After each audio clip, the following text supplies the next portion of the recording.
اعوذ باللہ من الشیطان الرجیم بسم اللہ الرحمن الرحیم نحمده ونصلی علی رسولہ الکریم مولایا صلی وسلم دائما ابدا علی حبیبک خیر الخلق کلہم۔ خلیفہ ہارون رشید بنو عباس کے مشہور خلیفوں میں سے ایک ہیں۔ اللہ کا خوف رکھنے والے بادشاہ تھے۔ ایک مرتبہ حج کو تشریف لے جا رہے تھے، راستے میں کوفہ میں چند روز قیام کیا۔ جب وہاں سے روانگی کا وقت ہوا تو لوگ بادشاہ کی سواری کی سیر کے شوق میں شہر سے باہر بہت سے جمع ہو گئے۔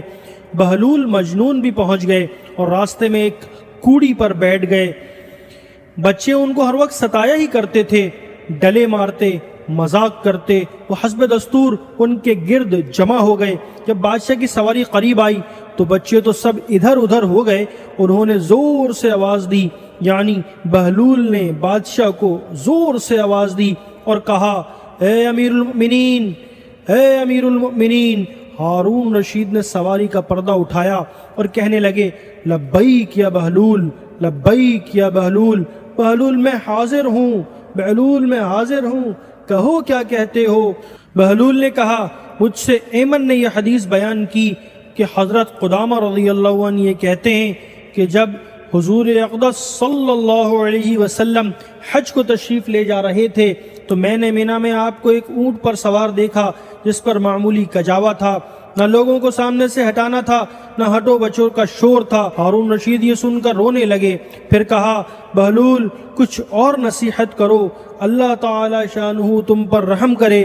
بہلول نے یہ سن کر دو شعر پڑھے جن کا ترجمہ یہ ہے کہ مان لے، تسلیم کر لے کہ تو ساری دنیا کا بادشاہ بن گیا اور ساری دنیا کی مخلوق تیری مطیع ہو گئی، فرما بردار ہو گئی، کہنا سننے والی ہو گئی۔ پھر کیا ہوا؟ کل کو تو بہرحال تیرا ٹھکانہ قبر کا گڑھا ہی ہے، ایک ادھر سے مٹی ڈال رہا ہوگا، ایک ادھر سے مٹی ڈالتا ہوگا۔ اس پر ہارون رشید پھر بہت روئے اور کہنے لگے، بہلول تم نے بہت اچھی بات کہی، کچھ اور کہو۔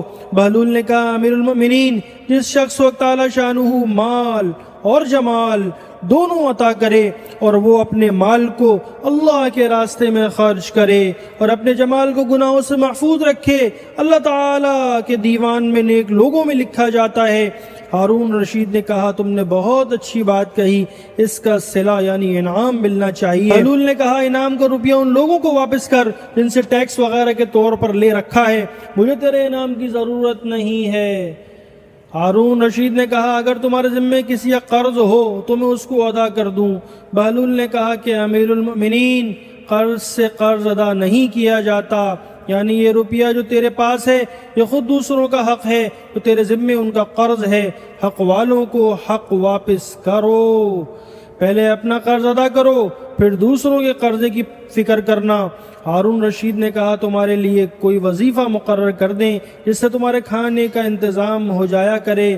بہلول نے کہا کہ میں اور تم دونوں اللہ تعالی شانہ کے بندے ہیں، یہ محال ہے کہ وہ تمہاری روزی کا تو فکر رکھے اور میری روزی کا فکر نہ کرے۔ اس کے بعد ہارون رشید نے سواری کا پردہ گرایا اور آگے چل دیے۔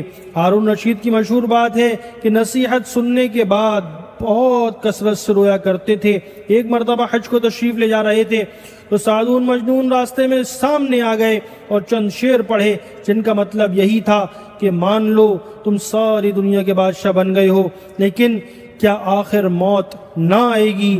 دنیا کو اپنے دشمنوں کے لیے چھوڑ دو۔ جو دنیا آج تم کو خوب ہنسا رہی ہے ایک کل کو تمہیں خوب رلائے گی۔ یہ اشعار سن کر ہارون رشید نے ایک چیخ ماری اور بے ہوش ہو کر گر گئے اور اتنے طویل وقت تک بے ہوشی رہی کہ 3 نمازیں قضا ہو گئیں۔ ان کی انگوٹھی کی مہر تھی، العظمت والقدرت للہ، ہر قسم کی بڑائی اور ہر نوع کی قدرت صرف اللہ جل شانہ کے لیے ہے۔ یہ مضمون گویا ہر وقت نگاہ کے سامنے رہتا تھا۔ اللہ پاک ہمیں بھی اپنے ذات عالی کا ایسا ہی دھیان نصیب فرمائے کہ ہر آن ہر گھڑی اللہ کی ذات عالی کا استحضار نصیب ہو جائے۔ آمین یا رب العالمین۔